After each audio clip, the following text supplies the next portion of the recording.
Hey guys, today we're going to cover the third part of the triple threat, selection. So remember, as we said before, that poker isn't all about bluffing. As a beginner, I want you to think of yourself as a hand salesman. Your job is to make hands, the more cards used the better, and sell them to your opponents at a fair price. The other players, of course, being your customers. Based on hand rankings, it should be clear that two pairs should be sold for more than one pair, and full houses, straights, and flushes should carry a much higher price than simple pair hands. Selection ties into another core concept of poker, which is equity. Equity is the percentage of the pot you expect to win. As beginners, we will only look to play hands where we have a large amount of equity through our holdings, positional advantage, and aggressive play. This gives us a fallback plan when we aren't able to win by making our opponents fold. Remember, we always want to leave ourselves with a backup plan if things don't go exactly as expected.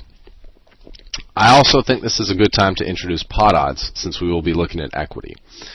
Just so you guys understand how pot odds tie into the game of poker, pot odds are the odds being offered to you by the pot to call and try to win what's in the middle.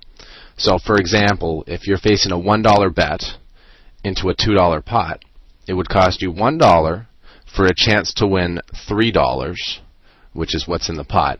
And since looking at the math, you're getting 3-to-1 on the call. As long as you have better than 25% pot odds, you will make money in the long run. If your calling odds are worse than your pot odds, you will be losing money in the long run chasing after your draws, even if you happen to get lucky and hit the particular time in question. So for starters, let's look at some examples. If we were to get all the money in before the flop with the following hands, we would have the following equity. And just to note, the numbers on the right side represent what percent equity each hand has in these all-in confrontations. So first we have pair over pair. If we have the bigger pair, we can expect to win 4 times out of 5. Next we have overcards against a smaller pair, which we refer to in poker as a coin flip. We'll win about half the time and lose half the time. In the long run, the pair is actually a small favorite, having about a 2% edge. Next we have one overcard against a pair, where the overcard will expect to suck out 1 time out of 3, just about. Next we have 2 overcards against 2 undercards, which might be surprising to some, but the mighty ace-king will still lose to 7-8 offsuit about 2 times out of 5. Next we have a pair against 2 undercards, which is much like pair over pair, 4-to-1 favorite. And finally, if you have your opponent dominated, that is, you share the same high cards, but you have the better kicker, as we say, you can expect to win 3 times out of 4. Oh, and happens very rarely, but true domination is part of the game. It happens when you have a pocket pair, and your opponent shares your pocket pair card as his high card, but has another low card. And you're about a 90-10 favorite here, so 9 times out of 10 you should expect to win. If you lose one of these, it's definitely a bad beat. But every time we get our chips in the middle as a favorite, we win money in the long run, whether our hand holds or we get unlucky and lose. We win what are called Sklansky dollars, which are what percentage of the pot we own when the money goes in. It really ties in with equity. So a quick example, let's say we get $100 in with pocket aces and our opponent gets $100 in with pocket kings. There'd be $200 in the pot, times the 80% equity we have because we have the bigger pair. We expect to get 160 Sklansky dollars. Unfortunately, there's no bank of Sklansky to cash these dollars in, but they are the best way to measure successful play. So you should always be happy if you're ahead when the chips go in, regardless of the outcome. But of course, we know that poker isn't just a pre-flop game. We have community cards for a reason. So let's look at some post-flop equity. And remember, just as a reminder, that equity is what percentage of the pot we have a claim to. So if the money goes in, this is what percent we expect as our return, looking at our bet added to our opponent's bet plus what's already in the pot. And then we'd multiply that by our pot equity to determine the dollar value of our equity. So first we'll look at all-in on the flop, where you have 2 chances to hit your hand, that is the turn or the river. So first, if you have a flush draw against, say, top pair, you have 9 cards, suited cards, that will complete your flush, and you will make your hand about 35% of the time. So equity-wise, for each dollar that goes into the pot from you or your opponent, you will expect to get 35 cents back. Next we have a straight draw, which is very similar to a flush draw. Open-end straight draw, you have 8 outs to complete your hand. And so looking at these two types of draws, you can see that your odds are about 2 to 1 to make your hand with 2 streets to come.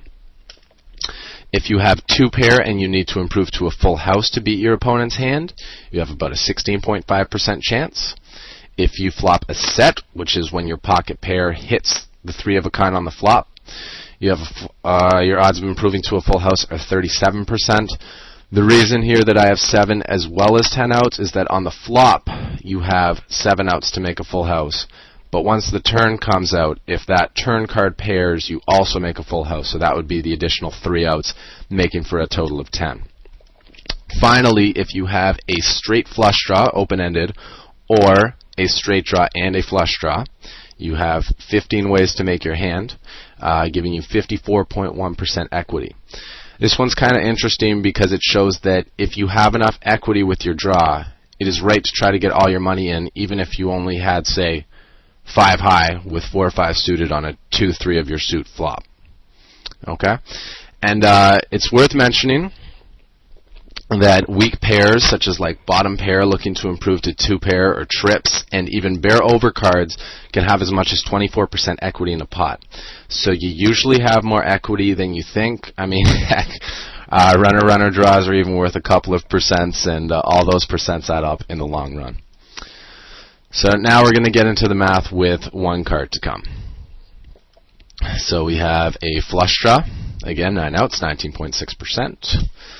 Straight draw, 8 outs, 17.4%. 2 pair looking to make a full house, 8.7%. Sets looking to make a full house with 1 card to come, 21.7%. And a straight flush draw or straight and flush draw, 32.6%. So trying to get back into the pot odds concept I mentioned earlier, let's take an example. Say you have the open-end straight flush draw on the turn, where we're 32.6% to win. Well, we could call a pot size bet, since we'd be getting 2 to 1 on our call. There would be the pot plus the size of their bet, which is the same as the size of the pot, divided by the size of the bet that we have to call, and that gives us 2 things we can win, their bet and the pot, and divided by our risk, which is just the 1 bet we have to put in. So we'd be getting 2 to 1 on our call, and since we expect to win almost 33.3% of the time, it'd be about a break-even call. And with one of the weaker draws, such as the straight draw or the flush draw, we could call a bet at most a third the size of the pot, since we'd be getting 4 to 1 on our call. So if we were facing, say, a half pot bet or a 3/4 pot bet on the turn and we had a draw, we would save more money in the long run by folding than we would gain by calling and trying to make our hand. Follow your proper pot odds and your profits will come along for the ride. So finally, here's a chart that will help you calculate equity on your own. I'll also post this as well on the resources page, so you can guys print off a copy, refer to it while you're playing, whatever you want. What you want to do with this chart is take a guess at what your opponent has, maybe top pair, 2 pair, 3 of a kind, made flush, whatever. Count how many cards can make you a better hand than his. These would be your outs on the leftmost column. And finally, look at the appropriate column on the right. So if you're on the flop, the turn percent is your odds of making a winner on the turn card. If you're on the turn, the river percent is your odds of making a winner on the river card. And finally, if you're facing an all-in bet on the flop, well, you know that by calling you would get to see both the turn and the river, so these would be your appropriate pot equity comparing your outs, looking at 2 cards to come. So if you follow your odds as outlined in this lesson, any extra money you make when you do hit your hand and get paid off will be pure profit. This new concept of including potential winnings in our calculation is referred to as implied odds. Unfortunately, it's a really dicey topic with some real messy math, so we'll have to cover it another time. So do some practice, get comfortable with your equity, and you'll be on your way to becoming a great hand salesman. Later, guys.